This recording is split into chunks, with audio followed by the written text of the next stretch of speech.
औज़ुबिल्लाहिमिनश्शैतानिर्रजीम बिस्मिल्लाहिर्रहमानिर्रहीम। Welcome to tricky maths. Student, आज हम करेंगे चैप्टर नंबर 2 की next definitions. Frequency distribution. What is frequency distribution? वो कह रहे हैं to extract information from a data. किसी भी डाटा से इंफॉर्मेशन को एक्सट्रैक्ट करने के लिए, निकालने के लिए first and important step is to present it in a compact form.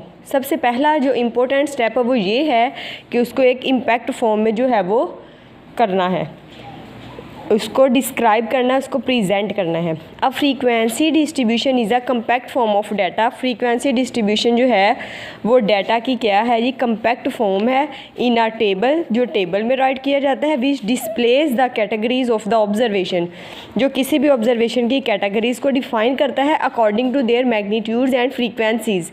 किस बेस पे? उनके मैग्नीट्यूड्स और उनकी फ्रीक्वेंसी की बेस पे। Such that the similar or identical numerical values are grouped together. मतलब इसमें क्या किया जाता है, जो वैल्यूज़ सिमिलर या आइडेंटिकल होती हैं उनको एक ग्रुप में जो है वो इकट्ठे रखा जाता है। द कैटेगरीज और ऑल्सो नोन एज ग्रुप्स। ये जो कैटेगरीज होती हैं, जिन डिफरेंट कैटेगरीज में हम उनको डिवाइड करते हैं, उनको क्या कहते हैं? ग्रुप्स कहते हैं, क्लास इंटरवल कहते हैं, या उनको क्लासेस भी कहते हैं। The number of values falling in a particular category is called the frequency of that category. अब फ्रीक्वेंसी क्या है? जितनी वैल्यूज़ किसी एक कैटेगरी में फॉल करेंगी वो उसकी फ्रीक्वेंसी होगी। It is usually denoted by F. और फ्रीक्वेंसी को किससे डिनोट करते हैं? हम एफ से डिनोट करते हैं। The relative frequency denoted by R F. R stand for relative और एफ जो है वो फ्रीक्वेंसी के लिए। Of a category is the proportion of the observe frequency. अब ये क्या होती है रिलेटिव फ्रीक्वेंसी? ये प्रपोर्शन होती है ऑब्जर्व फ्रीक्वेंसी की टू द टोटल फ्रीक्वेंसी के साथ। ठीक है, मतलब एक फ्रीक्वेंसी की उसके टोटल फ्रीक्वेंसी के साथ ऑब्जर्वेशन होती है। एंड इज़ ऑब्टेन्ड, और इसको कैसे हासिल किया जाता है? By dividing observe frequency by the total frequency. Observe frequency divided by total frequency. The sum of relative frequencies should be 1।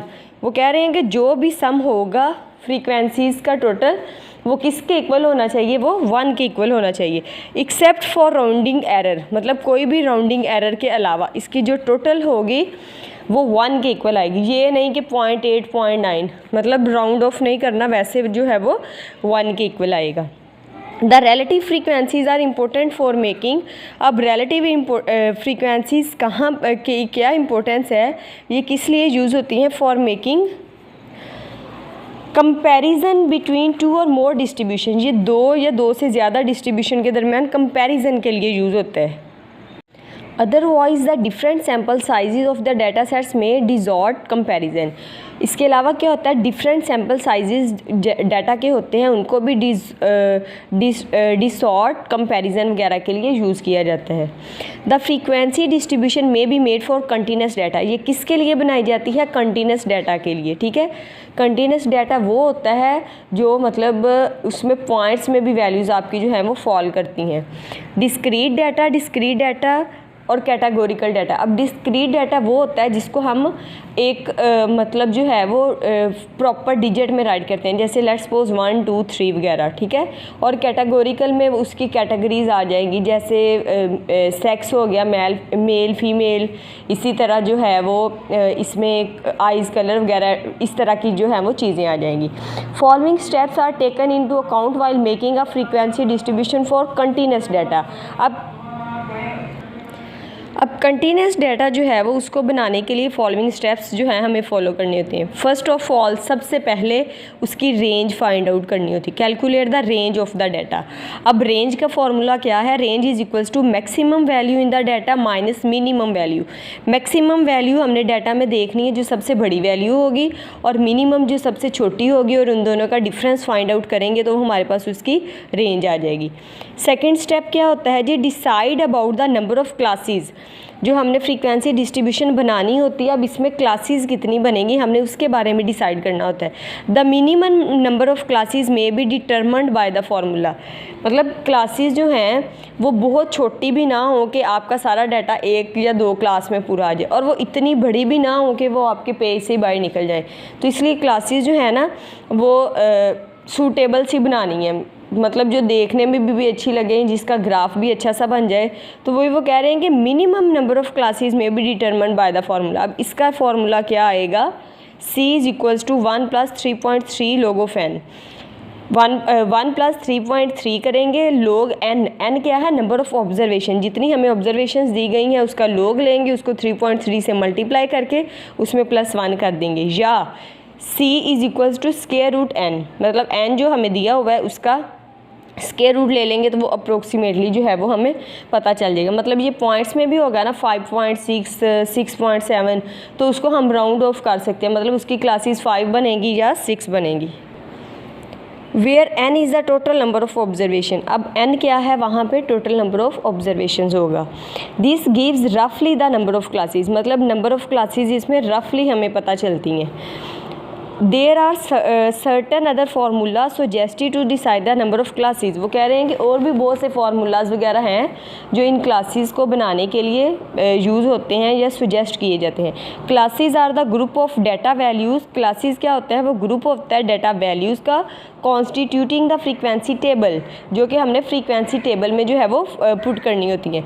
Usually the classes of equal width are defined by the numerical limit or boundaries. अब जिनकी तो with equal होगी, ठीक है, वो क्या होगी, वो उसकी लिमिट्स या बाउंड्रीज़ कहलाएंगी। Each class has a starting point called its lower limit, हर क्लास के जो है वो 2 पॉइंट्स होते हैं, उनमें से जो फर्स्ट पॉइंट होता है उसका लोअर लिमिट होती है और जो लास्ट पॉइंट होता है वो उसकी अपर लिमिट होती है। नेक्स्ट जैसे इसका हम क्वेश्चन करेंगे ना, वहाँ पे आपको मज़ीद मैं हर चीज़ अगेन डिटेल में बताती जाऊँगी कि इनमें से क्लास बाउंड्री क्या है, class limit, upper class limit क्या है, लोअर क्लास लिमिट वगैरह क्या है। The class limits are the end points of the class interval, class limits क्या हैं, ये किसी भी क्लास इंटरवल के, इंटरवल कहते हैं distance from one point two another point, ठीक है, एक पॉइंट से दूसरे पॉइंट के दरमियान जो डिस्टेंस होगा ये क्लास इंटरवल होता है। Both included in class interval, ये दोनों चीज़ें किस में शामिल हैं, क्लास इंटरवल में। मगर अगर इसकी हम एंड पॉइंट्स ले लें लिमिट्स के या उसकी क्लास इंटरवल ले लें तो ये दोनों क्लास इंटरवल में ही आएंगे। It is convenient to choose the end points of the class interval, वो कह रहे हैं कि ये बहुत ही कन्वीनियंट है कि आप एंड पॉइंट्स जो है वो क्लास इंटरवल का कौन सा यूज़ करें, so that no observation falls on them, कि कोई भी ऑब्जर्वेशन इसमें फॉल नहीं करे। This can be obtained by expressing the end point, ये किस तरह ऑब्टेन किया जा सकता है, एंड पॉइंट को करके to more place of decimal place पे then the observation themselves, कि जब तक वो ऑब्जर्वेशन खुद से होती हैं। The class limits are the end points, अब क्लास लिमिट्स क्या हैं, एंड पॉइंट है of the class interval both included the class interval, मतलब इसमें क्या होता है, क्लास इंटरवल या एंड पॉइंट्स होते हैं। It is the convenient to choose the end points of the class interval, वो कह रहे हैं कि ये बहुत कन्वीनियंट है कि हम क्या करें, उसके एंड पॉइंट्स को चूज़ करें, so that number observation no observation falls on them, कि इनमें कोई भी ऑब्जर्वेशन फॉल ना करे। This can be determined by expressing the end points to one more place of decimal than the observation themselves. For example, for this purpose class limits are usually converted into class boundaries, क्या करते हैं, class limits को किस में change कर देते हैं, class boundaries में, to achieve continuity in the grouped data, ताकि ग्रुप्ड डाटा की कंटिन्यूटी को अचीव किया जा सके। This is done by expressing the upper limit of the first class, इसमें क्या किया जाता है, अपर लिमिट होती है फर्स्ट क्लास की, to one more decimal place without changing the width of the class and starting the second class from the same value. अच्छा, वो कह रहे हैं कि इसमें क्या होता है कि फ़र्स्ट जो है हमारी फर्स्ट क्लास होती है, बाउंड्री जो होती है उसकी लोअर लिमिट और सेकंड की अपर लिमिट, जो सेकंड वाली उसकी अपर लिमिट होती है वो सेम होनी चाहिए। मतलब अब क्या होगा, नेक्स्ट क्वेश्चन जैसे जैसे आएंगे वहाँ पे वो हमें बताते जाएंगे कि ये वैल्यूज़ देखें, यहाँ पे ये देखें, ये है 85.5, 90.5 और 90.5 और 95.5। अब इसकी जो लिमिट है यहाँ पे ये देखें, ये दोनों क्या हो गई हैं, सेम हो गई हैं, तो क्लास लिमिट से उसकी क्या बना दी हमने, क्लास बाउंड्री बना दी है। The upper values in the classes are included in the next class so that the classes don't overlap. जो upper value होती है उसको क्या करते हैं, उसको next class में ऐड कर दिया जाता है ताकि overlapping ना हो. The number of classes are important. Neither we should make too few wide classes in which most of the variation in the data is lost. वो कह रहे हैं कि इसमें ना तो हम we should make too few wide classes, ना तो बहुत ज़्यादा बड़ी क्लासेस बना लेते हैं, in which most of the variation in the data is lost, कि जो डाटा की वेरिएशन है वो लॉस्ट हो जाए. नॉर वी शुड, और ना ही have too many narrow classes, और ना ही इतनी छोटी बनाई जाती हैं in which the real values in the data are hardly grouped, कि जो वैल्यूज़ हैं वो भी बड़ी मुश्किल से उसमें पूरी आएँ. थर्ड पॉइंट इसमें हम लोग क्या करते हैं, decide about the width of the class. अब क्लासेस जो हमने बना ली हैं उनकी विथ क्या होनी चाहिए. It is usually abbreviated by H. इसको किससे डिनोट करते हैं, ए से डिनोट करते हैं. And is obtained by the following relation, और इसको मुख्तलिफ इस रिलेशन से डिनोट करते हैं. एज किसके बराबर होगा, range over number of classes. ठीक है, रेंज जो हमने फाइंड आउट की है पीछे, maximum value minus minimum value से, और नंबर ऑफ़ क्लासेस तो वो कितनी है, मतलब टोटल क्लासेस 5 बना रहे हैं, 6 7, तो H is equals to R over C approximately. इससे हम जो है वो इसकी विथ फाइंड आउट कर सकते हैं. It should be noted that always a convenient near number is chosen. वो कह रहे हैं कि कन्वीनियंट नंबर को चूज़ करना चाहिए. And it is not necessary to follow the rules of rounding, और इसमें राउंडिंग का जो है वो रूल फॉलो नहीं किया जाता, because we are only grouping the data, क्योंकि हम इसमें डाटा को सिर्फ ग्रुप में जो है वो कर रहे होते हैं. फोर्थ पॉइंट है the decision about the starting point of the first class is arbitrary. जो डिसीजन होता है कि स्टार्टिंग पॉइंट क्या होना है वो आर्बिट्रेरी होता है, मतलब वो हम खुद से लेते हैं. It is started before the minimum value. ये कहाँ से स्टार्ट होता है, मिनिमम वैल्यू से पहले स्टार्ट होता है. In which in such a way that the mid point, इस तरीके से किया जाता है, the average of the lower and upper class limit of the first class is properly placed, कि उसमें जो हमारी क्लासेस लिमिट्स हैं, लोअर क्लास लिमिट या अपर क्लास लिमिट जो हैं वो प्रॉपरली प्लेस्ड हो जाए, मतलब उसमें आ जाएं. नाउ एंड फिफ्थ पॉइंट है जी, now and observation is taken. अब ऑब्जर्वेशन ली जाती है.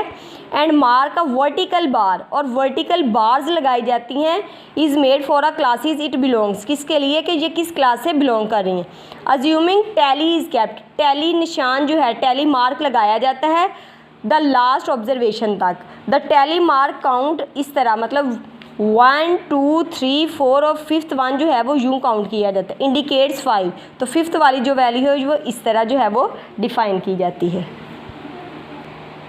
जी. तो स्टूडेंट ये हमने की है फ्रीक्वेंसी डिस्ट्रीब्यूशन क्या चीज़ है और उसकी जो है वो कितने स्टेप्स हैं और इसको कैसे करना है. मज़ीद वीडियोस को देखने के लिए ट्रिकी मैथ को लाइक कीजिएगा, सब्सक्राइब कीजिएगा और बेल आइकन को दबाना मत भूलिएगा.